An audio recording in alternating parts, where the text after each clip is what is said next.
So my name's Danny Irbinder. I studied naturopathy way back in the 80s. I graduated in the early 90s, and back then the industry was certainly a lot smaller and a lot more fringe than it is now. And I worked my way through my studies by working in health food stores, which at the time I actually found an extremely useful way of actually accumulating knowledge, of actually, I suppose, getting real life feedback on the information that I was learning in college. So I found working in health food stores highly valuable, and in fact once I graduated I actually bought a health food store, the one that I was working in for a number of years, and started a small practice there. And ran that for about 3 years. My future father-in-law actually bought that store, and my future wife actually came and worked with us. So there was a benefit to having that health food store as well. And after that, decided I want to move away from practice. And it's not to say that I wasn't reasonably successful in practice or in the health food store, but it did. I found that I suppose I wanted to gain more experience within the industry, and being in practice can certainly be an intense experience, and being full-time in practice really requires, I suppose, a certain amount of dedication and a certain amount of energy to do that. So I ended up working in functional pathology. So at the time there was a pathology lab called ARL. They're still around under a different guise, so HealthScope under the lab, and started working in technical support. So basically I was taking phone calls from mainly doctors, but also quite a few naturopaths about the tests, trying to help interpret test results, explaining the tests. That was an excellent sort of grounding for me, and in terms of my education as well. I learned a whole lot of biochemistry, I learned a whole lot of pathology, which I managed to carry over. I was also required to do a lot of seminars with that cath lab, which is probably the best thing that I've ever done in my entire career. And if I forget to say it later, I'll say it now. If you do go into practice, my observation and my experience is the best way to promote yourself is to talk publicly. So if you're scared of public talking, get over it. Get in front of doctors, get in front of community groups, get in front of schools, and talk about what you do and what you have to offer. That's the best way of gaining people's trust and showing people what you do, and I suppose informing people about what either a naturopath or a nutritionist can do. It's an excellent promotional tool. And it's something that I learned. I had to overcome that sort of fear of public speaking as well, but that led me into actually doing, I was a lecturer here also at Endeavour, and taught nutritional biochemistry, which was built largely on the information that I'd learned at ARL. And spent some time at ARL. I was then, I suppose, state manager for ARL after a while, and looked after the technical services department. And then moved on to other areas. I continued on in Endeavour College. I worked in a number of sort of distribution companies, helping with their education. And about 13 years ago, landed at Bioceuticals. Well, I actually started off as a rep, but was concurrently working at Endeavour and other colleges, lecturing, and quickly put my hand up to actually do their seminars. They didn't actually have much of an education program there. So I started doing seminars locally. It ended up being nationally, and from there actually built an education department at Bioceuticals. So the education department that you see today at Bioceuticals, if anyone uses their range or is familiar with them, started off in very modest circumstances. But it was really about recognising where the opportunities are and sort of grabbing them. And I can't say that I had formulated a career path, but I certainly took opportunities where I saw them, and sort of got a foot in the door, and sort of essentially sort of wherever it led me was well, I'll sort of take a chance. But here I am today, so I'm head of education at Bioceuticals now. Yeah. No, I took too much time there, didn't I? No, that's okay. But as you can see, like, just careers, they are very, can go everywhere. So just keep your mind open, I guess, is the key for that one. Hi, my name is Dorota Trop. I'm a nutritionist. I've graduated in 2007 from Endeavour in here, so it's nice to be here again. So cool. Okay, so straight away after I graduated, I've been looking for a job, and it was extremely difficult. The only really options I've had was to go to the health food store, and I have tried it, and I didn't feel like I was fulfilled, because I worked in retail while I was studying. Therefore, I thought, no, it must be something else I can do. While I was studying, what I've noticed specifically in here was the lack of education around the food. Back at the time, I was married to a chef, and I knew a lot about food, so that was an avenue that I've actually went into. The moment I got my degree, we've applied together for book contract, so we found agency that published our book, and that was a nutritional cookbook, Trapped Whole Food Kitchen. And you know what? I've had no experience, and I haven't even worked it anywhere, and I got that contract, so that was pretty amazing that publishers were open to it. And I encourage anyone who is here to try to get the book out straight away. Don't wait, just write. Learn how to write. There are a lot of tools out there to help you how to write. You can hire editors as well, and go for it. Just give it a try, because in my case it was giving a try and it worked. Then later on I've used this for my business. So I've set up Trap Cooking School that is based in South Yarra about 7 years ago, I think, 7 years ago. And I've been running that business up to recently. I've sold it, and about 3 to 4 years ago I've set up Everyday Holistic Nutrition that has been a part of the older business Trap Cooking School. So that business focused on teaching public how to eat and cook healthy. So I've been using my speaking skills that weren't that great because I'm Polish, and that's my second language, and I had a massive fear of speaking publicly and not speaking correctly publicly and not writing correctly, sorry, oh, there you go. But I have overcome the fear. I've done some courses, I've educated myself as much as I could, and I just, I felt the fear, I did it anyway. And that's another tip. Feel the fear and do it anyway. People will forgive you as long as you're genuine and passionate about what is it that you do. And I have been extremely passionate about nutrition, and I've taught people a lot over the last few years how to eat healthy and what nutrition is all about. So I felt like this is really great opportunity to give community a sample of what natural medicine is about and what the prevention is about. And I've taken it seriously, and I've been educating myself ever since. So that's another avenue for you all, is that when you finish educating yourself here and you feel like I can't take it anymore, I have enough, I don't want to have any more exams, and you feel like I just don't want to educate myself, you have to, and you will find a passion again, even if you were burned with all the amount of knowledge that you have to put into your head.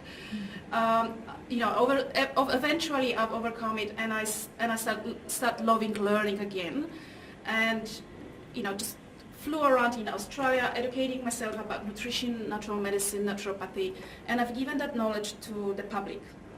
And I continue to giving that knowledge to the public, and it's extremely rewarding. So I feel fortunate that I had opportunity to express myself in this field, because when I was studying, one of the first classes that we've taken was history of natural medicine. And I remember the teacher was saying the statistic, they told us the statistics, how many people who graduate get the job in the industry, how many people succeed, because getting a job is not necessarily a success, how many people can actually sustain financially themselves out of this profession. And the statistics were terrible. There was something like 10 people out of 100 that were in the room.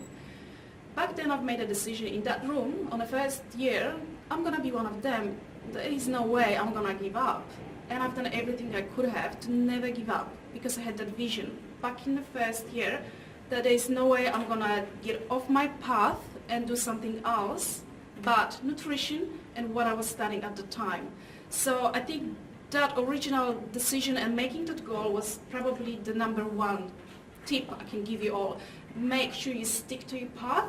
There'll be a lot of obstacles, and people will try to pull you into different professions, finances, all that will be on your way, but just make sure that you set that goal and you find your way to stay on that path. So at the moment I've sold the business and I'm starting a new business, and it's tough still. So how many years ago? That was about 9 years ago I finished. It is still tough, it's a tough industry, but I just, bite my teeth and I go forward. And I believe that what I do, which is nutritional services, have future, and there is a financial reward to it as well. So that's my tip. Thank you. My name's Catherine Saliba, and I graduated here when it was the Australian College of Natural Medicine in 2006. And I have to say, if my 35-year-old self came to me when I graduated and told me of all the things that I was yet to do, I wouldn't have believed her because my path wasn't really a straight path, and it's not really something that I would say to use as a template, but definitely perhaps use it as something that could be possibly inspiring and to show you that you should actually never give up. So when I graduated, I actually felt a little bit lost and I wasn't quite sure what I wanted to do. I was passionate about helping people, but I didn't necessarily see myself working from a clinic situation.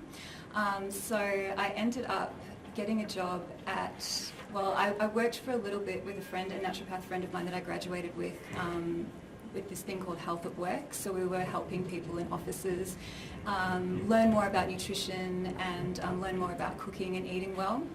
And then I went on to get a job at Aesop, the skincare company. So I was actually at Aesop for about 7 years. And while I was at Aesop, I decided to go and do my other passion, which was music. So I ended up getting a position doing the Bachelor of Music Performance at Melbourne University.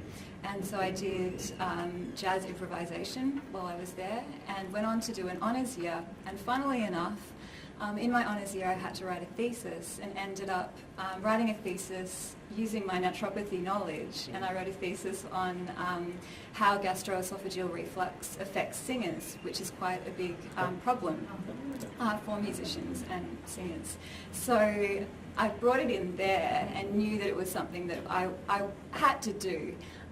So I ended up creating an album and did gigging for a while, and then in 2013 I left Aesop, went on a big trip to Europe for the first time, and when I came back I opened up a business called the Pantry Detox. So the Pantry Detox started out as me detoxing people's pantries and helping them live more nutritious lives. And then I brought in a line of healthy snacks, protein balls, so 4 different flavours, so that they could keep something in their pantries as well. So I launched that protein ball line at the Finders Keepers Market in 2014. And then for quite some time I hadn't been feeling so well myself, so I went on quite the healing journey to get better physically, and while I was on that journey I also really had to bring in some more spiritual aspects to that healing to really get better. And so as I changed and evolved as a person, towards the end of last year I really felt like my business needed to evolve as well. So at the start of this year I evolved my business to spiritual nutrition.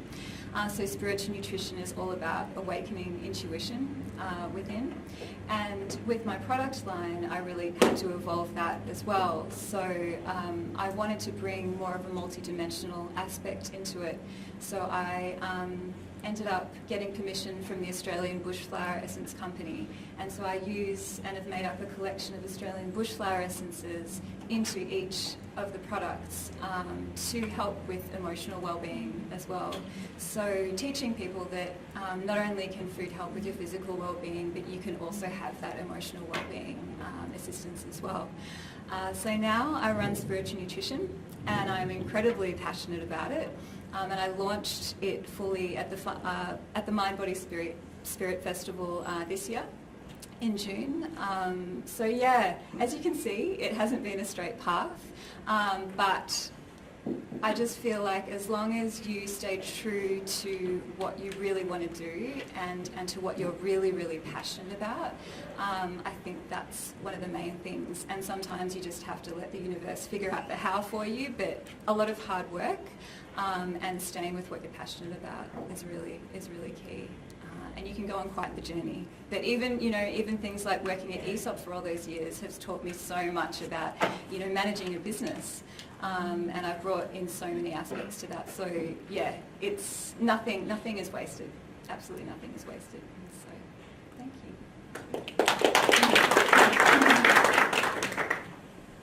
Hi everyone, I'm Helena Davis. I specialise in gut health. I work in clinical practice 2 days a week, and I'm also in the middle of launching my gut health program online, which is called Pure Gut Health, if any of you have heard of it.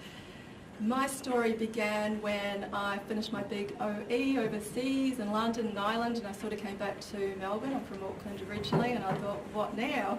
I'd always come from sales, accounting, customer service sort of background, and I knew that wasn't really what I wanted to do. I was actually at the Mind Body Spirit Festival one day, and I was very much drawn to it was called ACNM at the time, Australian College of Natural Medicine, and I was drawn to come to an open day here. And yeah, the rest is history. There was someone in the class who said something similar what Dorota said just before. He got us all to close our eyes and said, and took us through a guided meditation and said, only 5% of you in this room are actually going to succeed in your vision. So he got to take us through a vision, and at the end of that he busted that on us, and we were like, oh, okay. And I looked around the room and I thought, well, that's about 30 of us, so that's me and maybe one other person, okay. And then he said, out of that, like 1 or 2% of you will actually be really successful with what you do with that. So, you know, if you really get your headspace right, and if you have that really clear direction, you know, you can't lose sight of that. And trust me, there will be many, many hurdles as you go along. I graduated in 2007 with the advanced diploma, started working out in clinic at the time whilst finishing my bachelor degree here, and that was an interesting journey in itself. I was very much balancing student life with working part-time in a clinic and then working part-time in a pharmacy to help cover the expenses of being a student, because that's pretty expensive, right? And yeah, honestly, clinic work initially, it was very much, you know, you can't just show up in clinic and expect people to come to you, because that just doesn't work. So yeah, I wasn't getting paid initially. It was really working on how you build up your clients and that, and we can talk more about that later. But yeah, working alongside something else to help give you that financial freedom well, I wouldn't say freedom, it was very much living week to week on what you're earning and building up in the process. While I was a student, what I found, I started off part-time and sort of worked out, okay, so if I do this part-time, it's going to take me 8 years to finish this. So it took about a month for me to decide, okay, I'm going to go full-time, that's it. So I dropped my really well-paying sales job that got great commissions at Foxtel to go part-time to 2 days, which is a huge thing, to actually work in the industry. So I decided to work for a compounding pharmacy at the time, purely to get the experience and to work within the industry, so at least I was able to learn while I was learning at college as well. So for anyone who's not doing that already and you're really, really passionate and have that vision in mind, I would encourage you to do something like that, because it gets reinforced all the time and you very much have to learn. So whether it's pharmacy or a shop like Aesop, or whether it's a health food shop, or, you know, being a receptionist at a clinic, there's heaps and heaps of things you can do like that. So it just helps so much when you're a student, because, you know, you'll be getting asked questions from people and you're like, oh, we just learnt that the other day. So you have to tell people it back, and it just gets drummed in, you know. So yeah, what did I do? So I left pharmacy, that was quite a big move, and then went full-time into a health food shop up the road, Evelyn Fay Nutrition. Worked there for a couple of years, built up my clinical practice, and then went part-time 2 days a week. And that was a big leap for me. And then after a little bit, I was just getting too busy, so I spoke to the owner and said, hey, how about, you know, I just chop back my hours a bit? And he said, no, that's it, you know. So he was keen, he could see my potential, I guess, and said, no, you've got what it takes, you know, I think you should just do it. So that was it. I was out working for myself. That was 3 years ago, and I haven't looked back. So it's pretty scary. It's all step by step, as you can see, you know, you start building up, and I haven't looked back. So that's 3 years in clinical practice, fully, you know, supporting myself, which I'm super, super proud of. So yay. And yeah, I'm currently working on my online program as well. So that's been years in the making, specialising in gut health. It's, yeah, it's huge, and I'm still learning in many ways. Seriously, there is so much to know, and the more research that comes out, the more you understand. So that's one thing I would probably, well, actually 2 big things, takeaways for me. What both of you said earlier about public speaking. Just put yourself out there. It's honestly one of the best ways you can get clients. After every single talk I do, I maybe get 5 new clients, so that's huge. So you just have to put yourself out there initially. And second is, I would actually encourage you to specialise in an area, so find an area you're really passionate about. I decided gut health because I had my own gut health journey, and I really could empathise with clients because I'd been there myself, and when you have to go through the journey yourself, you have to learn so much more about what works and what doesn't. So, you know, if you're going to Google up, you know, if you want a practitioner that, you know, say you've got heart problems, so you're just going to Google naturopath, well, what's a naturopath? If you don't know or studied a naturopath or nutritionist, how are they going to Google that, you know? They're going to look up heart specialist or heart expert or whatever. So that's why I very much decided to specialise after my mentors told me to. I was a bit hesitant, but you know, because it goes against everything the college teaches you here, and it's like, no, but I own my modality, I'm a naturopath. And it's like, no. So I'm much over that now. So I'd encourage you to do the same, sorry. All right. Excellent. Okay, no, just a little bit going back to you guys. So as you can see, we've got a fantastic panel, variety of career paths that have happened since they've graduated, and Danny on his journey as well. So you've got some forms that were just handed out. The whole idea is to ask a question. So we don't want to make it too regimented, but for people who don't want to put their hand up, write it down and I'll come around and scoot and I'll ask the question, because the last thing I want is for anyone to leave here today with a question. So let's keep the panel honest. Who's going to start it off? Who's got a question? Yes.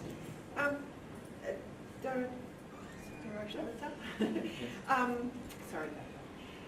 Just given the number of nutritional cookbooks that are out at the moment, they just seem to be everywhere.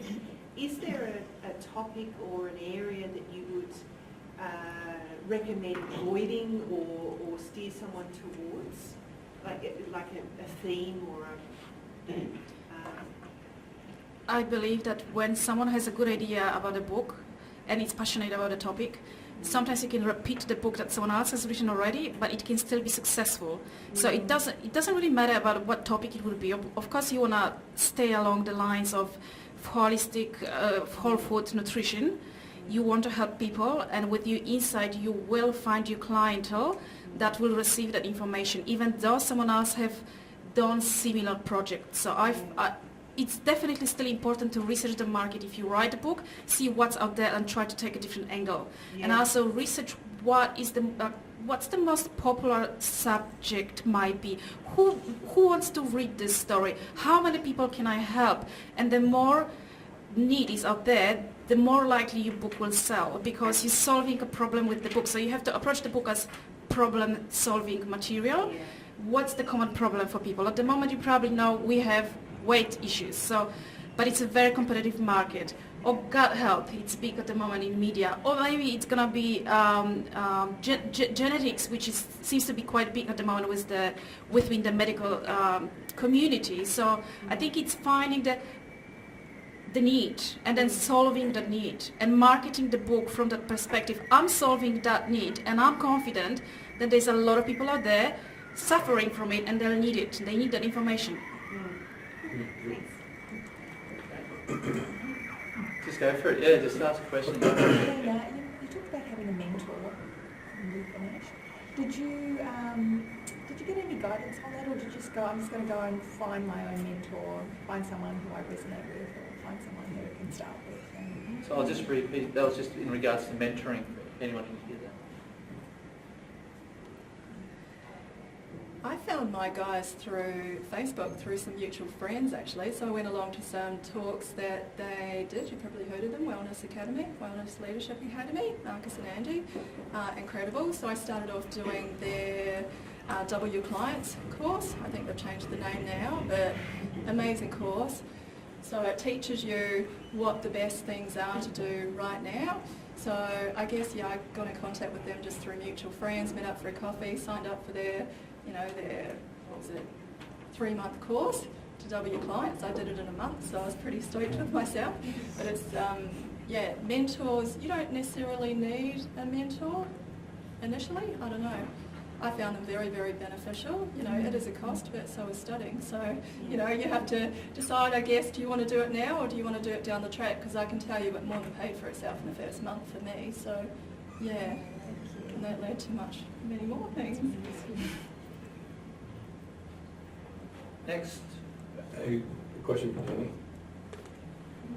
I'm really interested in education myself, and I'm going to pursue some postgraduate studies after this. And I was just wondering if bioceuticals, do they participate in any research with any specific universities, or do they provide any scholarships for that kind of for whatever product line that you have to find out to get it evidence-based more?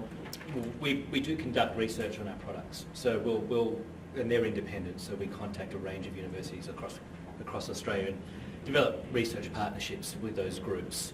So essentially we either fund the research, we provide the product, we obviously discuss the nature of the research and what we actually want to test for, Yeah. but then the research is conducted independently, obviously by the university, and whatever the results are, the results are. So in that sense it's independent. It's a very strong emphasis at Bioceuticals, the importance of education. I don't know if you've been to a bioceuticals seminar No, I never or have. attended any webinars. We do a lot of seminars. We do a lot of webinars. We've also got our annual symposium, which this year is actually going to be in Melbourne. So for the last 5 years they've been in Sydney. And that attracts international experts, so researchers, clinicians, people that have expertise in certain areas. We've got our internship program at Bioceuticals as well.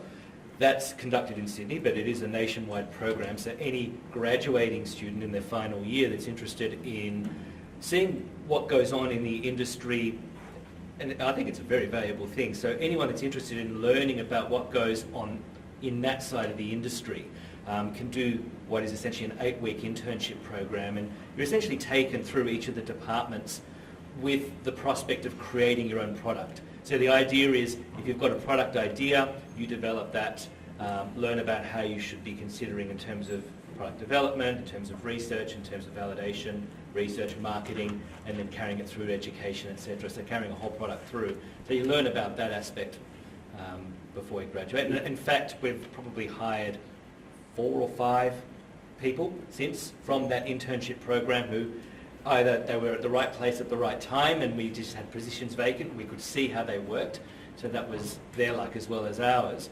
But it's interesting that we also remember those people that have gone through the internship as well, and when positions become available we actually remember their skill set or their passion or what they were interested in, and we've offered roles since, so I think it's quite a worthwhile thing to do. Do we just go to your website to get updates on our email, or is that how it works? So you should have flyers around here about the internship. I don't know if are they up on the wall? Yeah.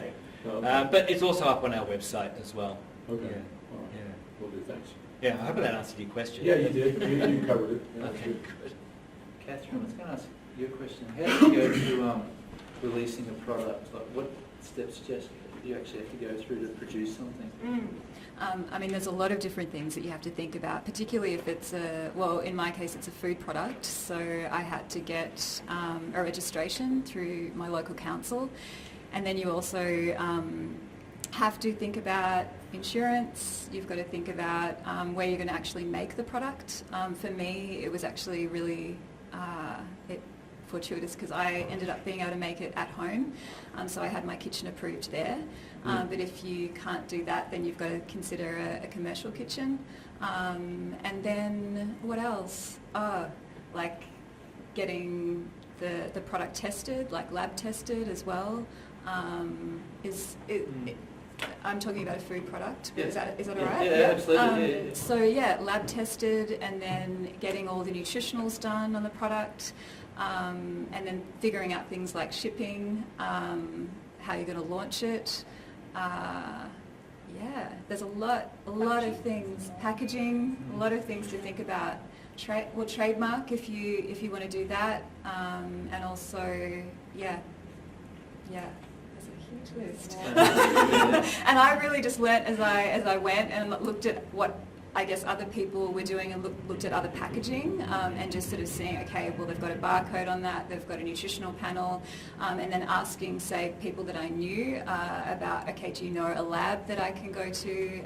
If anyone in the room ever wants to email me, if they're thinking about putting out a product, I would be more than happy to give you information about what to do, because I know how hard it can be, I sort of went through it the hard way, but so happy to give out information. So please feel free to get my details at the end and contact me. Yeah. Further to that, so it's quite an expensive outlay initially for a product that you don't know necessarily is going to take off. Yes, it was very scary. What sort of, obviously it's going to vary from product to product, but what kind of outlay financially would it be to get something off the ground and into the market? Yeah. For me, I reckon all up with the packaging, website, launching, it was about 10 grand. Yeah, and that was me saving money on, you know, having my cousin do my website, and my cousin did, you know, the design of my labels and all of that. And when I rebranded and did everything that started this year, it's actually been a lot more expensive than that because I use different people. So, you know, you could take it up to, say, 20, 25 grand. It really just depends on how much you want to do. But you can, you know, start off, you don't have to start with the most amazing packaging. You could start with a really, really simple packet, a little label that you make at home even, and then, you know, when you get more money in the future, you can look at upgrading. But I would say around 10 to start off with, if you've got a product. Yeah, and I had four different flavours, so. And Yeah. how do you protect your product from, you know, once you've put all this time and effort and money into it, how do you protect it from being copied by somebody else? Well, I mean, you can go to the extent of, you know, trademarking, say, the name.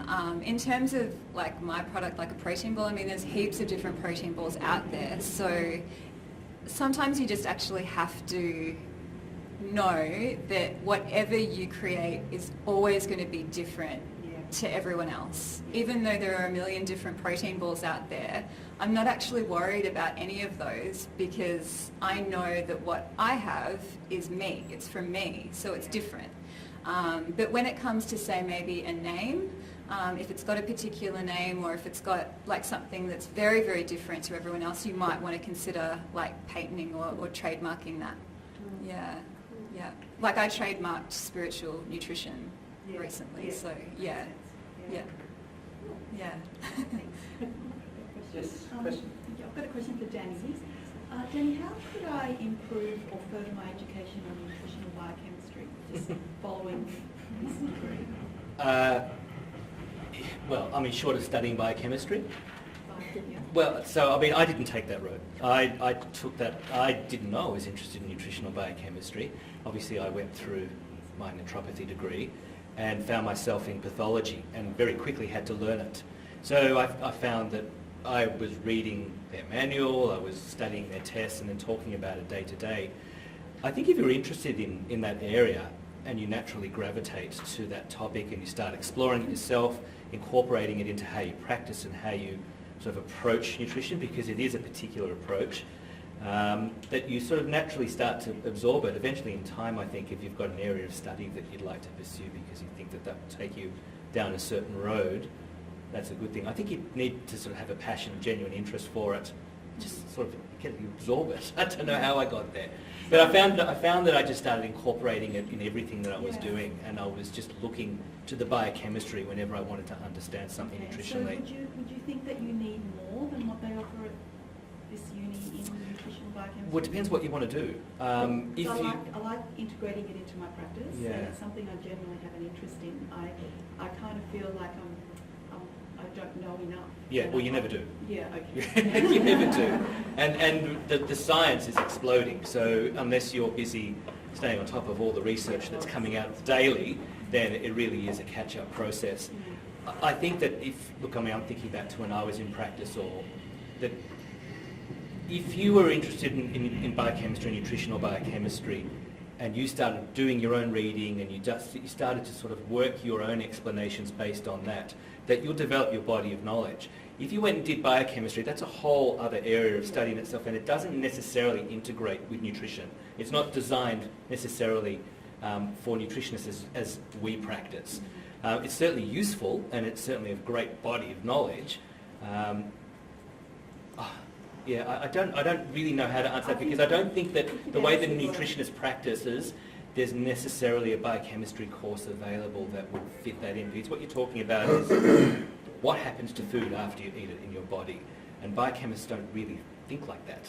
They're very much into honing in on the detail of a particular biochemical pathway, but not translating that out into what that means for your health, or how you can address that therapeutically, or what clinical strategies you can draw from that. That's something that you have to develop yourself, I think.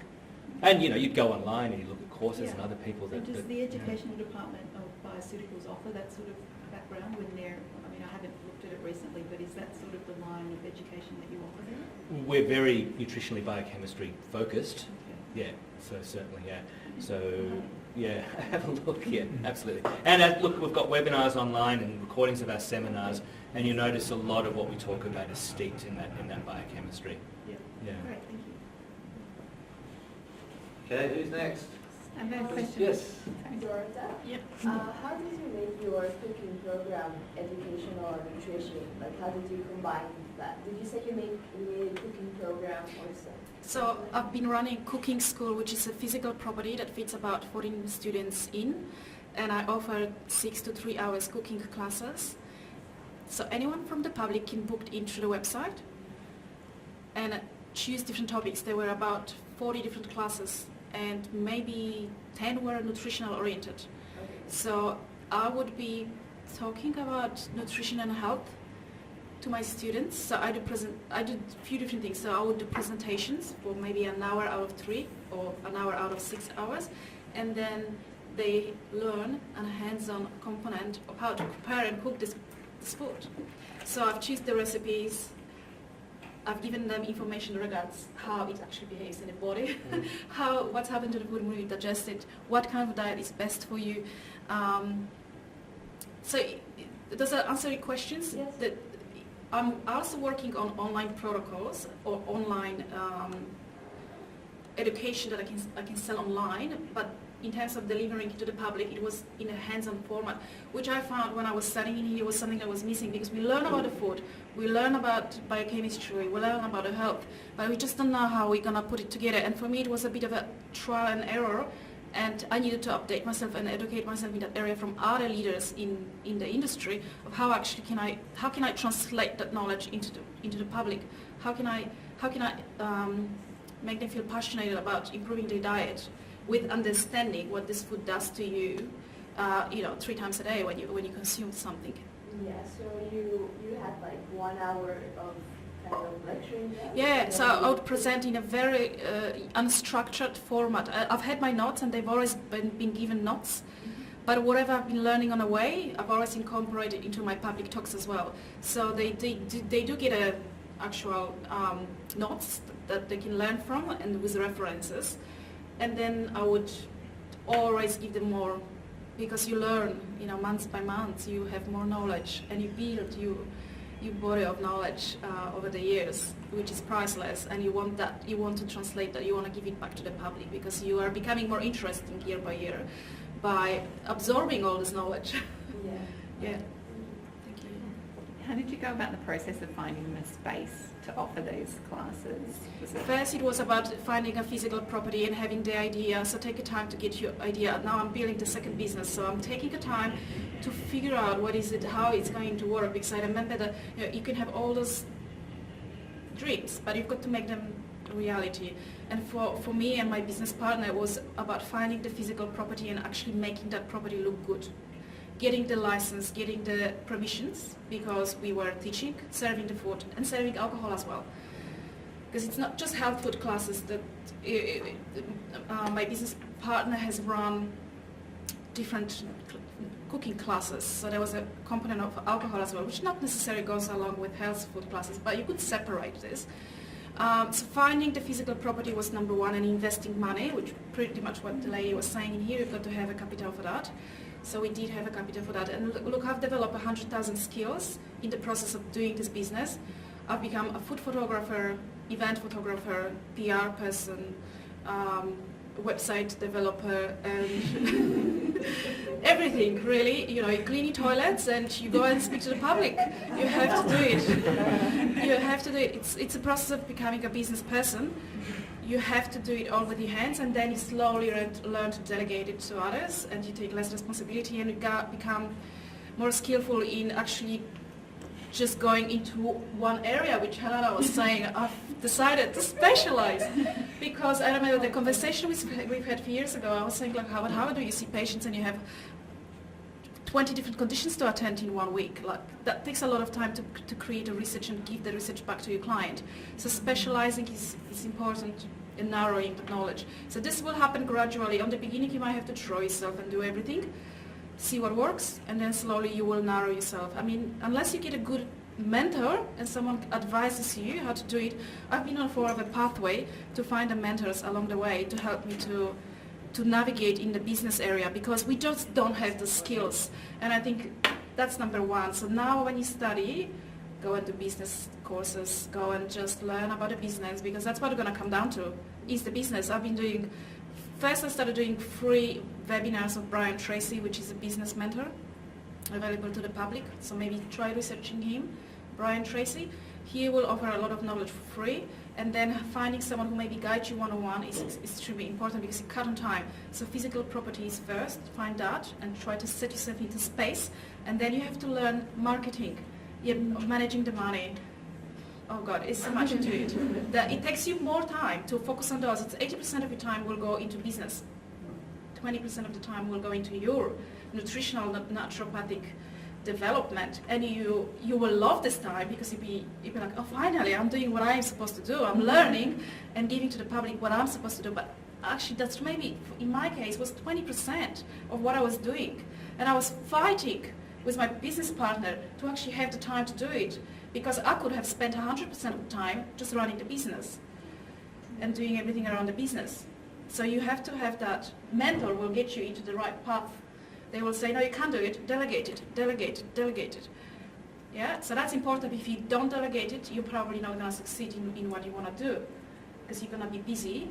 You're not going to grow. You're going to stuck there on the level of, organizing every detail of your business, that you're actually not growing professionally for yourself.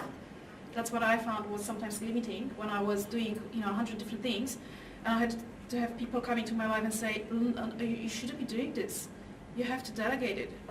But that's later on, that's later on. But first you need to find a physical property and learn about a business. And probably we have to go through the journey of doing a little bit of everything to understand what you do. And every business person will say that. I haven't met anyone in a business that has been successful who does not know their own business in and out. And that's when they hire people, then they know exactly what has to be done. Does it make sense? Mm-hmm. Because you've done it yourself.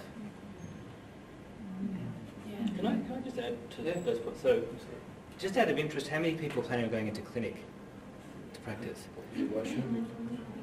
So, clinical practice, whether you're a nutritionist or naturopath, yeah.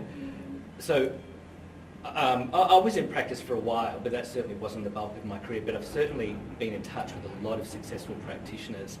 And one observation that I made that makes a lot of sense to me, there's a lot of successful naturopaths that work in doctors' clinics. And while that not necessarily gel with someone who's a naturopath, if you can get a room in a doctor's clinic and there's several doctors, and you once a month or once a quarter buy them lunch and talk to them about what you do, you will find they start to give you patients more and more and more, and it starts to become a much easier process in finding patients, because they come to you because the doctors who are busy and can't cope with those chronic health issues, they don't have the time or the inclination to deal with diabetes that they're never going to get better. They'll send those patients to you, and if you get success, they'll continue to send, and you'll be busy before you know it. That's a good tip. Yeah. Right. Sorry.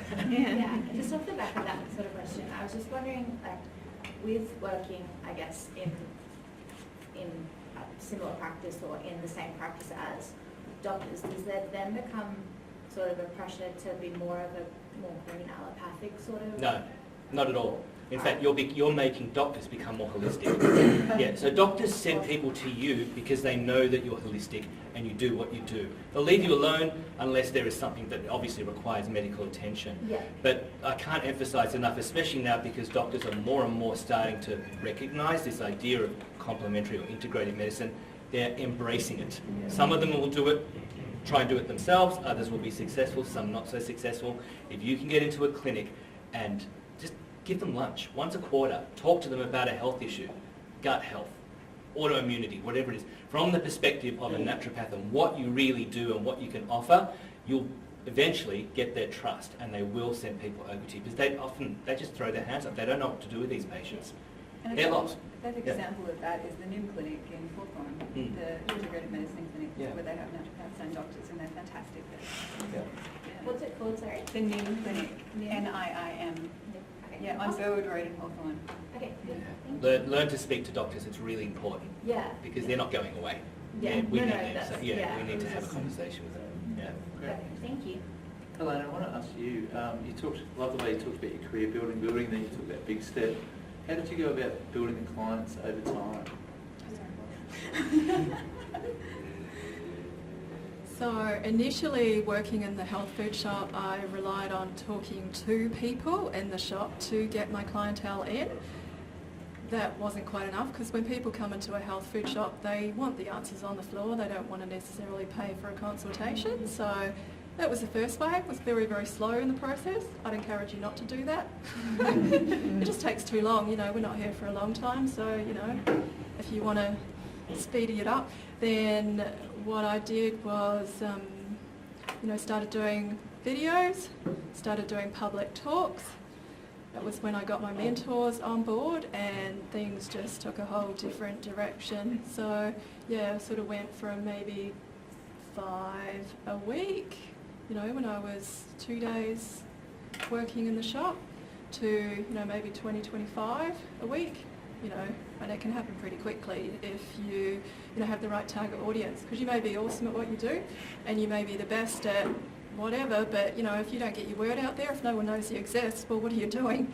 You know, something really valuable that my mentors taught me early on is what you actually do. So they have these 9 checkpoints and they force you have to do 3 of those every single week. And something they said, you know, to people starting out is, why are you doing a website?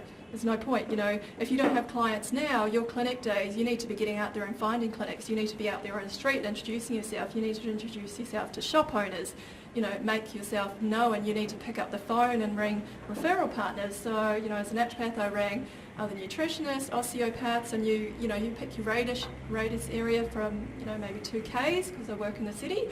And you just call people. And you know what? It's scary. And it's okay. Just, you have to pick up the phone and just do it, because, you know, fear is something that we all experience sometimes, and it means you're just pushing past things. So, you know, feel it and just do it anyway, like Dorota said earlier. So that's very much how I picked up clients quite quickly, I guess, doing the talks. I also trained in Toastmasters, so that's a public speaking group. I was also the president with them as well. So, you know, if you are afraid of public speaking, I'd encourage you to do something like that, because it gets you up used to speaking in front of people all the time. And, you know, it's in a really, really supportive environment. So it's something that you can do and you feel good about it, and you can see your success as you go through and how you grow in it, and you just get forced to do it every single time. And you might be scared shitless, but it doesn't matter, because you're in a supportive environment to do that. And then, you know, you just go forth and you go into the world and you practice it and you do it, and then you just put your hand up for everything. So does that answer your question, so to speak? Yeah, answers mine. Would the panel have some tips for students what they can do now to assist with bringing or establishing a client base while they're still students? Is there something they can do? And not just on you, Helena, you can share that question. Is there anything? Yeah, I think running your social media to start with. Yeah, so give the knowledge that you're learning to the people, and they will sort of start following you. So they will already know you through the screen of your phone or computer. I think that's important. What Helena does is the videos, and I do videos as well for years now. That's as well important. Every single business deal that I get, I don't have anyone who doesn't mention, oh, I've watched your videos, I can see you know what you're talking about. And that's why they came to you, because they have that recognition of your skills before they even meet you. So that's important. Start doing social media, learn how to do it, and that's the number 1 step, I think. And then what Helena says, introduce yourself to the community that you're in, and know that a lot of those public talks, you will be giving them for free, and you probably don't know how to get onto them. You think like, this is a black magic, how am I gonna now speak in front of the people? This is quite easy to do. You just have to find out what are the fairs in Melbourne that represent your modality. So for us it would be the Melbourne Mind Body Spirit Festival, and in food related shows, you go to the organizers, go onto the website and say, I'm this and this practitioner, and I would like to talk about my business. Even if you don't have a business yet, make up a name, try to get in front of the people and get your clients from there. So you have to find a topic, present on any particular topic that you know a lot about, and while you are doing this talk, learn how to advertise your services. get your business card sorted, promotional material. When you have people talking to you, make sure that everybody gets your business card. You can put it on the seats right in front before you talk, or give it after you talk. So those are the tips, the marketing tips that I've just done over the years naturally, and Helena has been doing that for years as well now. So you have to give people access to your knowledge, and this is something you have to do for free, or actually even invest your time and money into it, but it will pay by you getting the clients. And I'll just add to that, like even if you've got an actual product itself, going to somewhere like the Mind, Body, Spirit Festival, that's where I've built a lot of my client base as well, so customer base I should say. So yeah, my email list has just grown and grown and grown through doing those big expos like that, and just getting yourself out there, because it's just a huge audience. So yeah, doing it in Melbourne, even like taking it interstate as well, can really, really help. Oh, totally, because what I have found, I've been in this particular business for 7 years.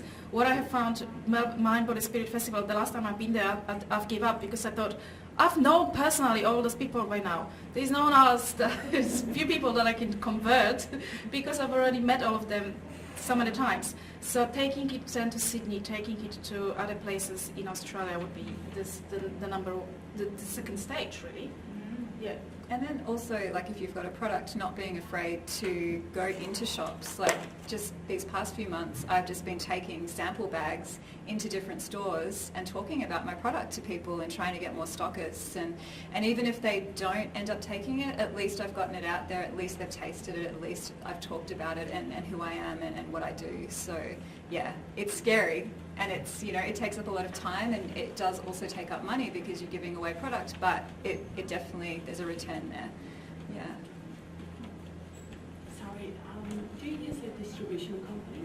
No, not yet. But I am my own distribution company at the moment, and many other things. But yeah, I do hope to do that in the future. Yeah, open to it. I was just thinking, while you're still students, you could totally join a Toastmasters club. There's actually a few around the city. So, because that would help, like with any of our lines that we're actually doing, it would help tremendously. Who actually loves public speaking here? Awesome. That's more than I thought. That's good. So who's petrified of public speaking?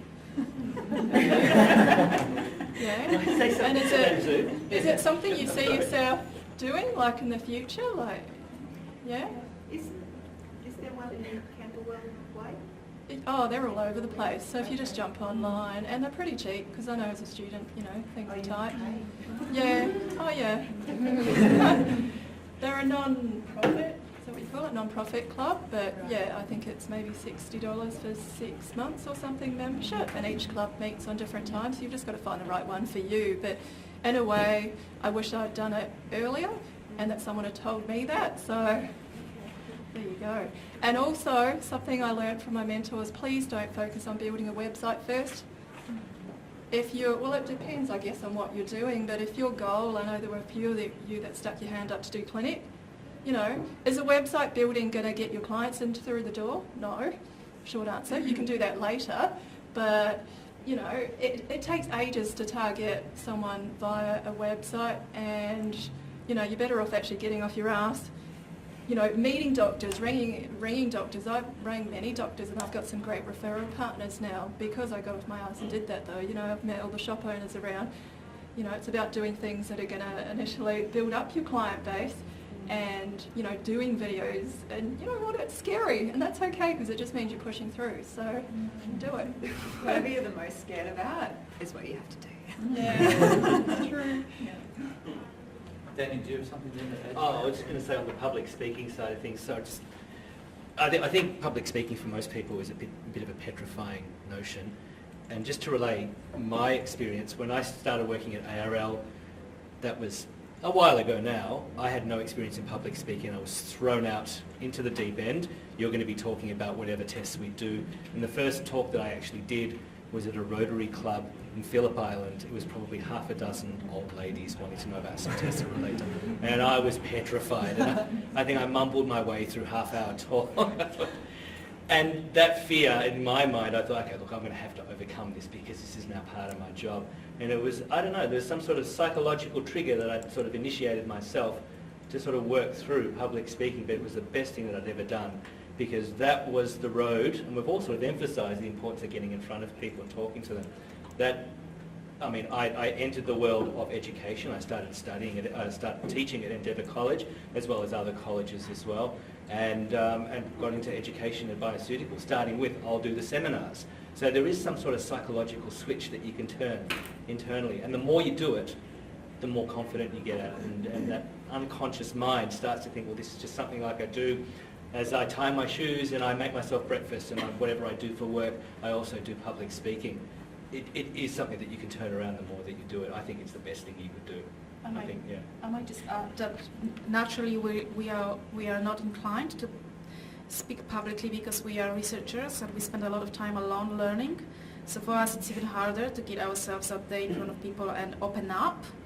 And if you understand that you have to open up because you've built the body of knowledge in you that is so precious and is so privileged having this knowledge, and it is a really helpful knowledge for everybody out there. So if you get your head around from that helper perspective that you are helping now people by opening up and speaking, then it's going to be easier for you to overcome this fear, because you're actually you're coming from the place where you are, the helper, someone who is trying to assist another person. Does that make sense? So then it'd be easier for you to just stand out there and talk. And you will see that people appreciate this knowledge so much, and it will give you the satisfaction, and you're just going to continue doing it because you can see how much it is helping them, that you won't stop. You won't stop. No, you won't stop. You're just going to continue going. I just wanted to touch on a few things. So I think the panel here is fantastic today because it shows the different career paths that we've got available. So just the slide up here, if you just want to focus on practitioner, some people might just be studying, I'm going to be a practitioner, but that doesn't mean just one thing. It can mean a multiple thing. And the panel have mentioned it. It could be a partnership with something, could be someone within your room, it could be a chiro, anything. So even if you are going down that path, you need to start thinking, well, I'm going to be a practitioner, what type of practitioner am I going to be? And there's a couple of examples up there that I don't need to talk through.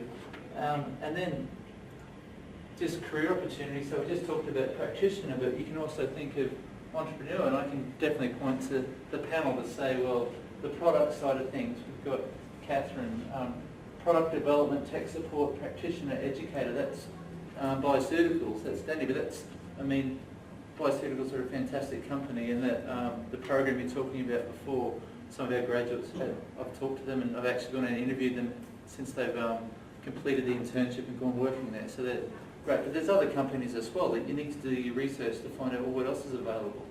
You've talked about nutritional biochemistry, so obviously there's an area that you need to focus on and do some more research and try and connect the mentoring side of things to, well, who's actually working in that area now that I want to work in, and find out from them what they did to get there and what they suggest. So, but yeah, I'm just trying to show you that, yes, even if you are thinking of being a practitioner, still keep your mind open to these other opportunities, because it's all about being multidisciplinary. Like, yes, you talked about being in the clinic for 2 days, but as part of that, well, 2 days I'm in clinic, but one other day I'm doing, who knows what, whatever you decide. Like, so I just wanted to make sure that you just do keep your blinkers open, I guess. And the careers service, there's a lot of resources up there available for you. So there's one booklet, what to consider when planning your career, and there's a lot of tips on there that have actually come from successful people such as the panel today. I've just listened to them and actually put that together. So that's on the main careers website. And while I'm spruiking my own careers service, does anyone attend the webinars at all? Yeah, definitely. That's great. They're on mostly every month. We try to be, just connect with bioceuticals that are definitely coming on board to present some topics next year. So, if you're graduating this year, Dorota talked about, well, you need to stay up to date with a lot of information. Well, we actually do offer that, but then it's also about networking with the natural health community to make sure you are, up to date with everybody who's out there. That's my little bit. Back to you guys now. Question, Christina, do you have anything for us that you think we should be touching on that we kind of haven't gone to today? The sharing has been so great. Yes. And I've been in business many years as well, and Yeah. I'm learning. Yeah. So it's just constantly and get out there, share yourself, don't be afraid because your journey is unique and your story will help somebody. So don't think that you don't know anything. Your journey is unique. That's my biggest tip. Brilliant. Yeah. Okay, well, we've got half an hour to go, and there's no set time. We've just picked a random amount of time, hour and a half. Like, we've got some food at the back. We could go for another 10 minutes, and if the questions finish at that point, the panellists are just still going to be around, so you might want to come up and ask them to introduce yourself and just have a little chat with them. So, has anyone got any other questions? Or yeah, I mean that's. Yeah. I just was wondering about blogging, because I've got this fear of putting myself online, only because, if I'm honest with myself, it's what if I get a negative comment? You will. You will. If somebody absolutely tears down all this fabulous work that I've done, and then, like, I don't know, that's my block, and I'm thinking. So are you worried about being trolled or being Well, or someone that you know, sort of cyberbullying and all this stuff that you read. And there is a lot of people being afraid of that. A lot of people well, being. that's kind of but my block. what I remember from studying in here and being a second language student, that I was always behind with everything because I couldn't, be as quick as everybody else simply because of different language. What I've actually noticed that I've finished this college with my own unique style, and I've understood that every single lecturer is nurturing our own style. So by the end I finished, I felt very proud because I came from different background. Poland is not like that. Poland is very conservative. Whereas in here I felt that this college is actually nurturing us as an individual so we can develop to our best potential our skills. And I haven't felt the best. I didn't have self-confidence. So that was very helpful from the college, that it really helped me to just believe in myself regardless of my limitations, right? And this will happen when you are out there. You have your own style and you might not connect with everybody. Some people might think that you don't know enough, but you know enough to help certain clientele because of your unique gift. And if you come from that approach, that even that people will criticize you, it doesn't really matter because you still helped people who are in need. And there will be positive comments and negative comments, and you just have to weigh it. And you can always improve. So if someone gives you a bad comment, just take it in, think, okay, how can I improve it? Take it as a free market research. And also you have to remember that you've done the work. Yeah, You I know. put in the work, you've got a degree. I've just seen seen some really nasty comments on other blogs, and I'm thinking, how do these practitioners deal with that? Because You learn to have a thick skin and just do it But anyway. When you say nasty comments, so these blogs, I mean, what was the nature of these from a medical blogs? perspective, Yeah. and tearing down the sort of the method in which maybe a holistic practice. So would you reference what you write? Well, that's a good way to do it. Yeah. If you've got the references, then you don't have to have an argument. Yeah. Remember, they're attacking the industry, not you. Yeah, I know, but it's like the whole there's not- vaccination, Well, that's a good example again. Yeah, Well, we are that's in probably a this minefield space. that you'd really want to go in there prepared for, because that's Yes. of Well, I anything think that's loaded. referencing Yeah. everything you say is a great advice, because then at least you know that you're coming from. Yeah. You have to have that attitude. I come from a research because you'll be researching your material, yeah? So there's a research. So that's the body of evidence, and certain things cannot be explained yet because it's very new science. We're learning every single day. So take it from that perspective. There's a body of evidence, give them the references and just leave it there. No, I like that. That's Don't great. take it personal. The other question I had on that is, how do you prevent yourself being a slave to blogging? Like, if you want to be successful and be online and have a presence, can you have a life outside of social media? Can you basically, say to yourself, I'm only going to work on this 2 days a week, or do you need to be on call? Do you need to basically be daily? What's your experience in that? I feel there are rules, and the marketing company can tell you, you have to post according to your modality. So if I'm a nutritionist, I post the recipes and everything to do with nutrition, and you have your own personal social media like Facebook that I'll keep very private, to be honest. And if you go out with your girlfriends, it's not always, that's not gonna look good on you, but you have to, you can separate it. just make sure that you don't get your clients onto your personal page.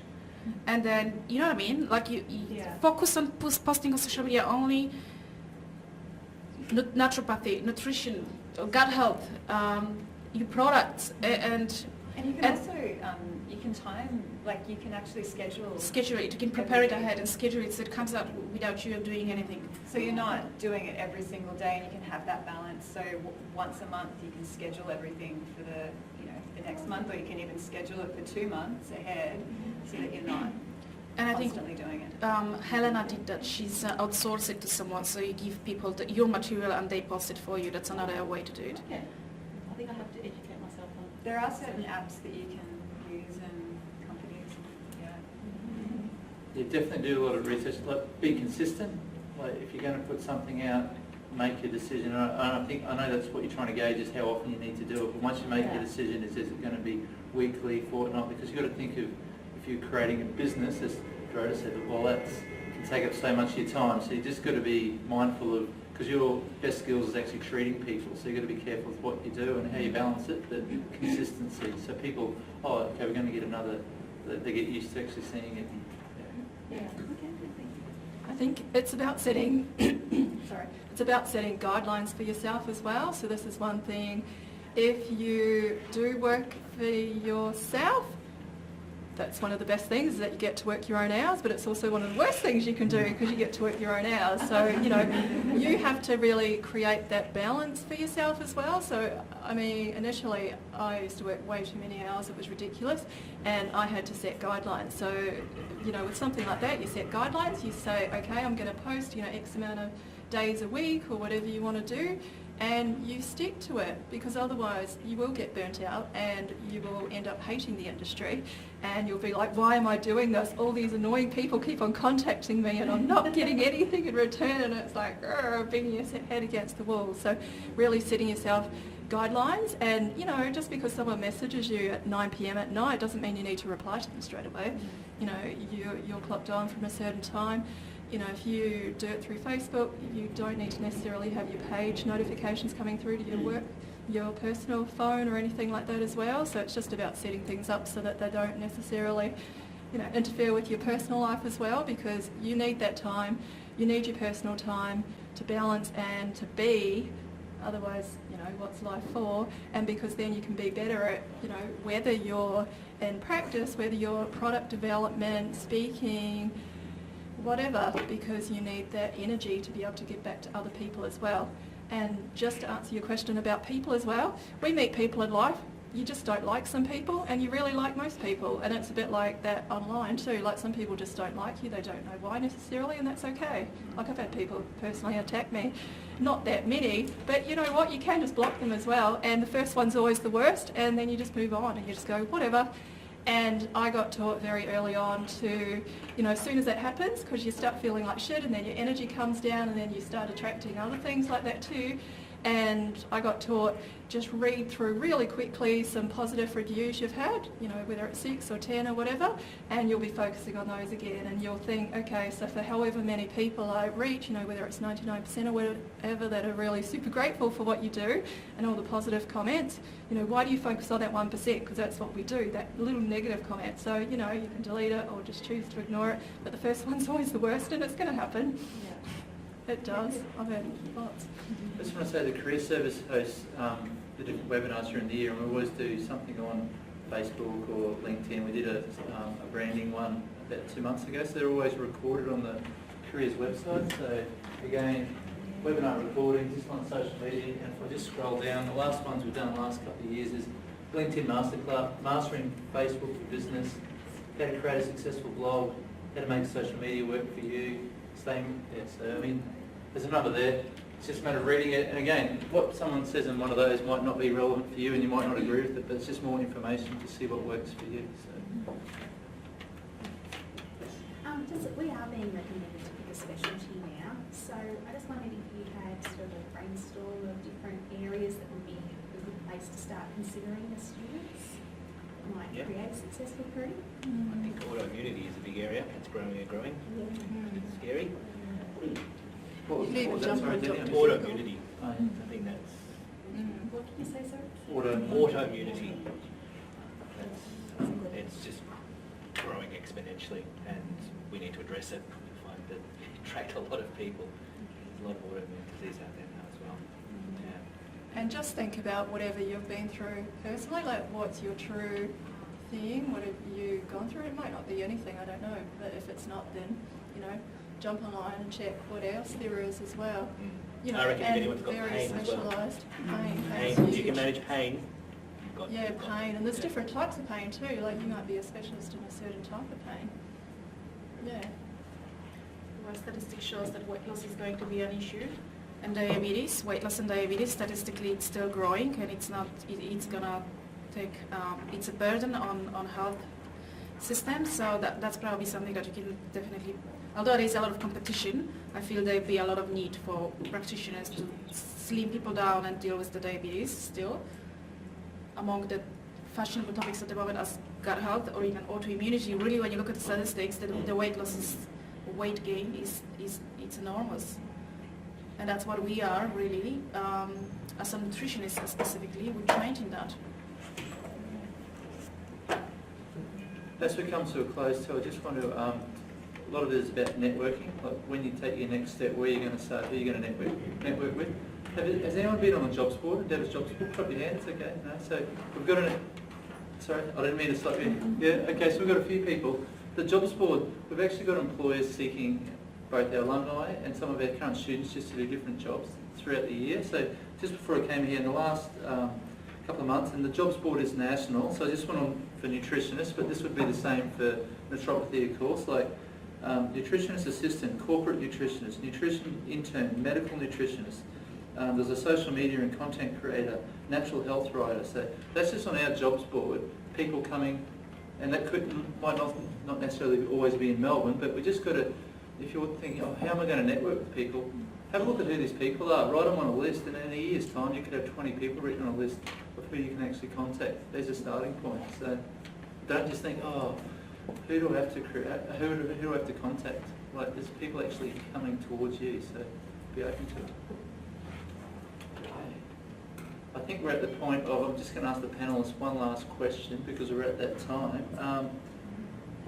You can either go two ways. You can either answer, what are your plans for the future, or what has been the most rewarding part of your career to date? What would you like to give us? This is the big, soft, gushy moments. Personally, or? Oh, you're with your careers, and you're going to take over bioceuticals? No, I won't take over bioceuticals. I don't think I'm built to be a managing director or a CEO. The financial side of things is certainly not my strength. Maybe that's something I need to work on, I don't know. But that, can I say that's an important point? I know you're making a half joke there, but to know your skill set, to know what you're good at, like, and know, like, if you're not good at managing a business, don't spend your time doing it. Like we mentioned, outsource it or do whatever. You still need to know how the business runs, but find out what you're really good at. And if you're some part of the business you're really good at, like marketing, if you love it, do it.